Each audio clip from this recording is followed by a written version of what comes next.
আসসালামু আলাইকুম। সবাই ভালো আছেন? প্রচুর ঠান্ডা ভাই, চরে আছি, শীতের রাত। কি পরিমাণ যে ঠান্ডা পড়ে আজকে, যা বলার মতো না।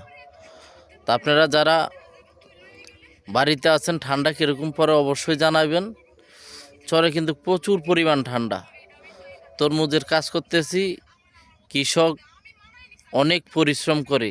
কৃষকের যে কত ত্যাগ এই দেশের জন্য, এটা আসলে যারা এসির ভিতরে থাকে এই শীতের দিনে গরম হাওয়া, তারা কখনো বুঝবে না। তারা শুধু মুখে বলবে, কিন্তু আসলে কৃষকের প্রকৃত যে কষ্ট এটা কেউ দেখবে না।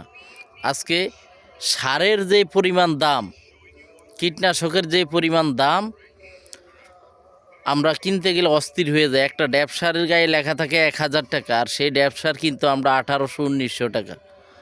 এই হলো আমাদের সোনার বাংলাদেশ।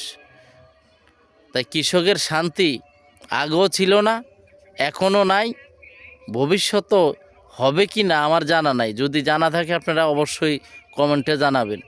সবাই ভালো থাকবেন। শুভরাত্রি।